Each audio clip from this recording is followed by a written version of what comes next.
Hi, welcome to our second lesson in reviewing the structures of English. Today, we will talk about the types of sentences according to you. In writing and speaking, there are four basic types of sentences that we use for different purposes. We have the first one, interrogative sentences. Second one, declarative sentences. Third, we have imperative sentences. Fourth, exclamatory sentences. So as you can see, you have there the code. I die. So I stands for the interrogative, D stands for the declarative, and I stands for imperative, and E for exclamatory. So if you are asked what are the different types of sentences according to purpose or according to function, so you have to remember the code I die, interrogative, declarative, imperative, and exclamatory sentences. These different kinds of sentences in English allow us to express ourselves clearly. Using a variety of sentences in your writing, it will add an interest and help you get your ideas across effectively. And for us to communicate clearly, it is important to know the function of each type of sentence so you can make the right choice depending on your purpose. So we have to talk now about the I, the interrogative sentences. So what are interrogative sentences? Interrogative sentences are those sentences which interrogate or ask question. These are direct questions, and usually they are punctuated with a question mark, or always they have this end mark, a question mark. And for interrogative sentences, the beginning of the sentences would likely start with these words here. We have the common WH question. We have the a yes or no question. You have the emphatic, the linkings and models. And we have here the has, have, and had. So consider these examples. Have here the first one. Why does the sun shine? Whose dog is that? Will Sherry get to keep all her lottery winnings? Or you would say, do you want tea? So if you are asked with this question, do you want tea? You would answer yes or no. And many interrogative sentences start with a question like this one. What the WH question, the very common that we can see in some announcements and bulletin boards and the like. But there are also cases, just like the fourth question, that you have to answer yes or no. And then automatic, that would the yes or no question will begin with a verb instead of with a noun. So it is important to remember that interrogative sentences still require a noun and a verb to complete the sentence. Okay, so consider that you are inside in an interrogation room. So there is this the one who will interrogate you, and then you will answer all the questions that uh, the interrogator or the one who will be asking the question. So consider a police doing interrogation. So he or she or the police will ask you many questions in order to gather ideas. So for interrogative sentences, you will do this in order for you to gather, to pick more ideas. All right. And don't forget that they always interrogative sentences always end with a question mark. It's like this one at the end. All right. So that's for interrogative. Now let's have the declarative sentence from the word declare. Okay. So it is the most basic type of sentence. Its purpose is to relay information, and it is punctuated with a period, or it ends with a period. The sole purpose of declarative sentences, it has no emotion at all, no feelings, but to just really provide you the information that you need. So consider the examples here. For example, the boy walks home.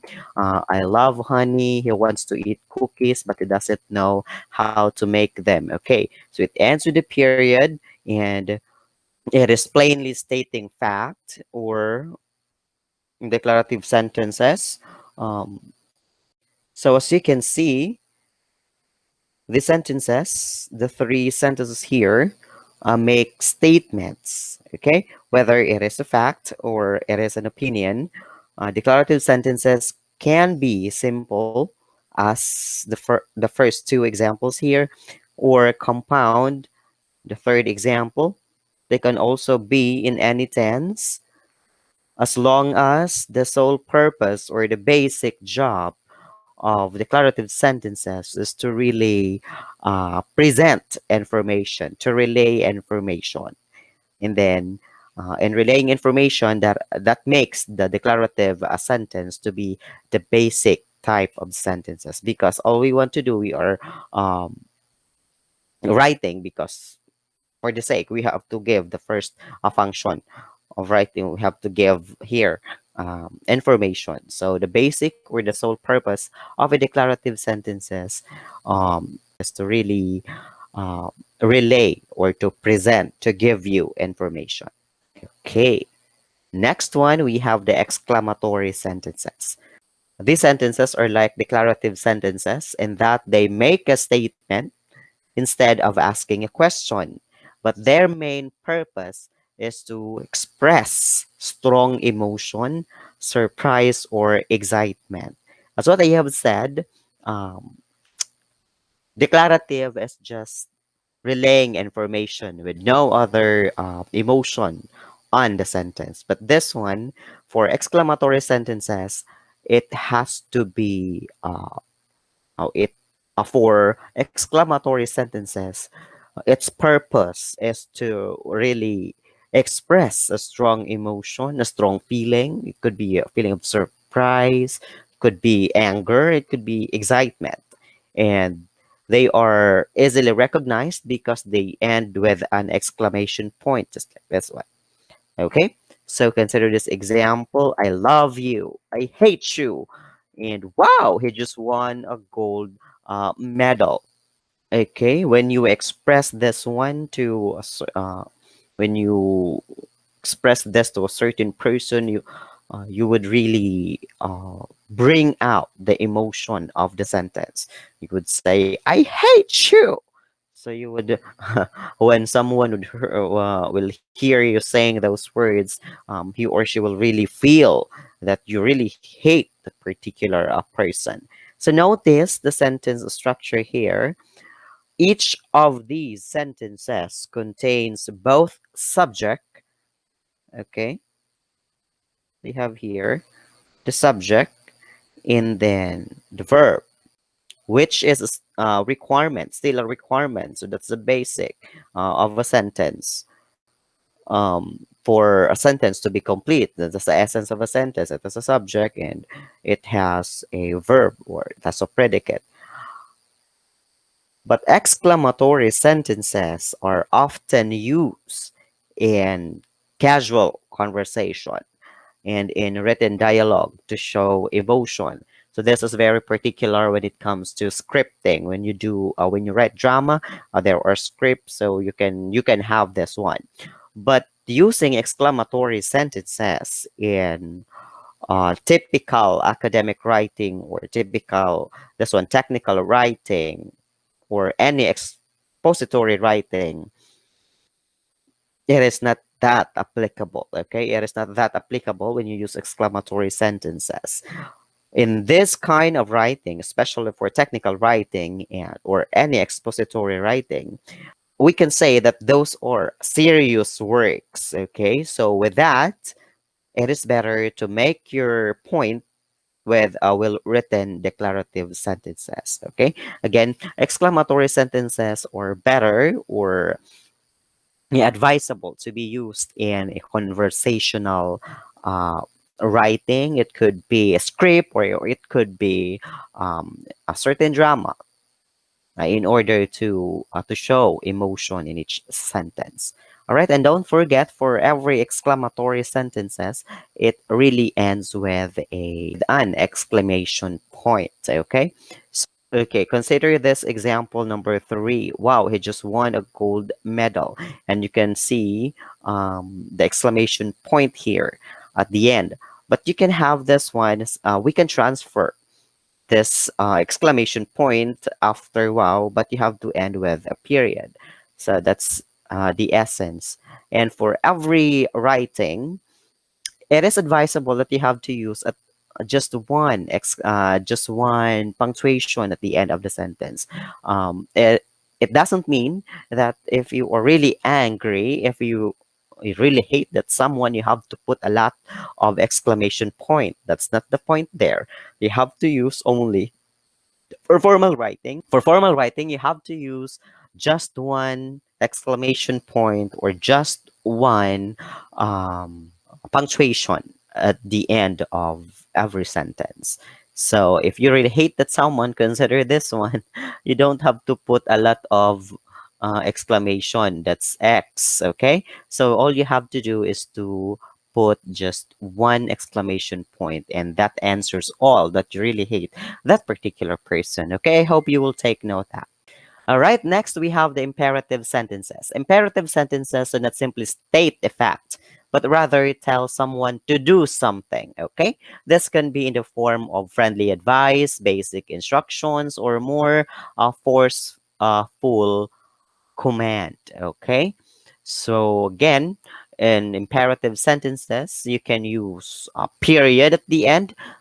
If the statement, if the sentence is just a friendly advice or just a basic instruction, but if that is a forceful command, or you have to really instill to the person that you are in the authority and you are requesting someone to do that forcefully, so that's the time that you have to use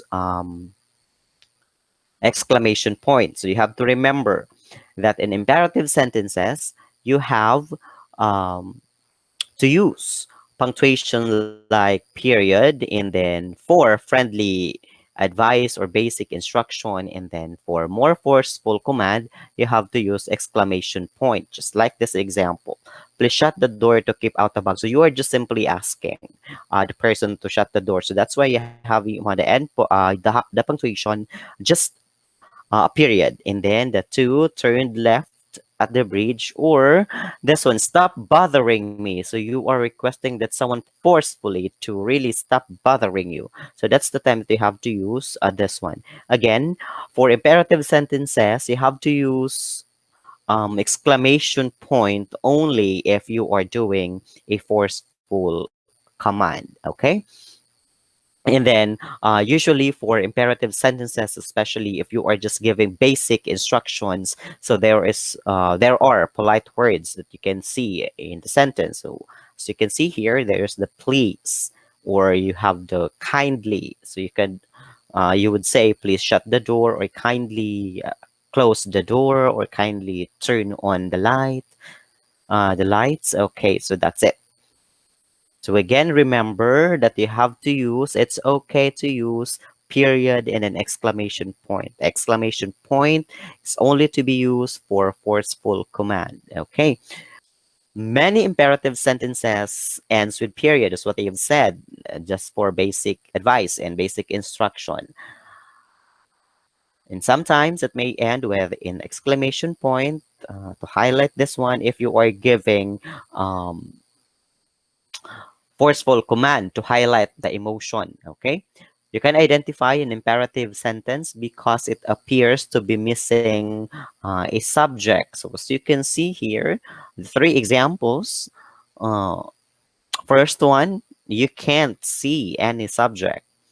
Okay, the reason is the command of each imperative sentence, or the command of each imperative, is directed at you as the reader. Okay, so making these sentences, imperative sentences, are usually a second person sentences. Okay, the subject of the sentence may be omitted, or you can't see the subject in the sentence, but the subject is you. That's the implicit uh, thing for imperative sentences. Okay, so that's what we call the you understood sentence, because the reader is aware that each sentence could be written as, hey, you do this or you do that. So automatic when you read an imperative sentence, it is directed, or the command or instruction or the advice is being directed to you as reader, so making you as a participant or the doer of the action or the subject in the sentence. Okay, to sum up everything, using the right type of sentence in your writing depends on your intention. So if you want to relay information or to answer a question, you have to use the declarative sentence. If you are to ask question to gather more information, of course, you have to use interrogative sentence. And if you want to tell someone to do the thing, you have to use the imperative sentence. And then the fourth one, if you want to show extra emotion because you are an emotional person. Okay, so you have to use the exclamatory sentences. But take note, everyone, that exclamatory sentence should be used sparingly. So you have to use this one in. Do not use this always. So you have to use this minimally, because sometimes when using this one exclamatory sentence, especially when using exclamation point at the end of every sentence, you will be misinterpreted. You will be Okay, so your writing soon will benefit from a clear understanding and correct usage of all four types of sentences. In addition, try to vary your sentences structure, is what we have discussed in lesson one. From simple, you have to proceed to a compound or the complex sentences for your sentences to keep moving. So being a writer as a beginner, so we have to learn how to structure our sentences and how to use these types of sentences here according to its function accordingly. All right, that's all for today, and I hope you've learned something from the discussion. See you in lesson 3.